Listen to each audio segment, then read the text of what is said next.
பிள்ளைங்களுக்குமே கறிப்புளி எடுத்து சமைச்சு கொடுத்து ரொம்ப நாள் ஆயிடுச்சுங்க. அதனால கொஞ்சம் ஆட்டுக்கறி வாங்கிட்டு வந்தேன்.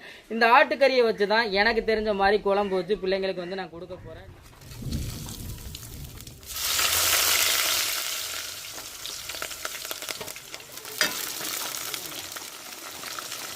சொன்னாலும் நம்மளுக்கு வெங்காயம், தக்காளி, பச்சை மிளகாய் மூணுமே ஓரளவுக்கு வதங்கி வந்துருச்சுங்க. இப்ப கறி குழம்புக்கு தேவையான மசாலாவை நம்ம சேர்த்துக்கிருவோங்க. கொஞ்சம் வத்தப்பொடி சேர்த்துக்கிருவோங்க.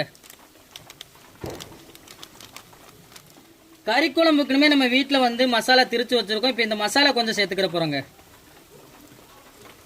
இந்த மசாலையோட நம்ம வெட்டி வச்ச உருளைக்கிழங்கையும் சேர்த்துக்கிருவோங்க. உருளைக்கிழங்கோட நம்ம அவிச்சு வச்ச கறியும் சேர்த்துக்கிருவோங்க. சொன்னாங்க ஆட்டுக்கறி குழம்பு வந்து நம்மளுக்கு ரெடி ஆயிடுச்சுங்க. இறக்கி வச்சு குடும்பத்தோட சாப்பிடுவோம்.